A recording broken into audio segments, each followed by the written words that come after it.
মধ্যরাতে অপারেশন করে তৃণমূলের ইম্পর্টেন্ট ওয়ার্কারদের গ্রেপ্তার করো, কেউ ভয় পাবেন না। বলছে ভোটের দিন বিজেপির লোকেরা ইলেকশন কমিশনের লোক সেজে মনিটরিং সেলে বসে থাকবে।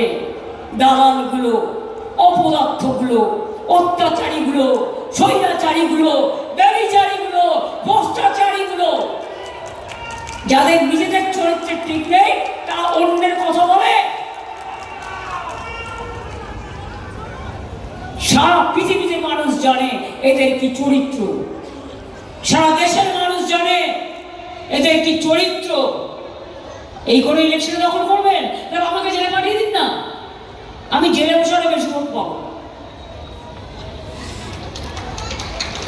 আর নাড়ে গুলি করে মেরে দিন। আমার উপর আপনাদের এত রাগ কেন? আপনারা অ্যান্টি উইমেন, আপনারা মেয়েদের দেখতে পারেন না।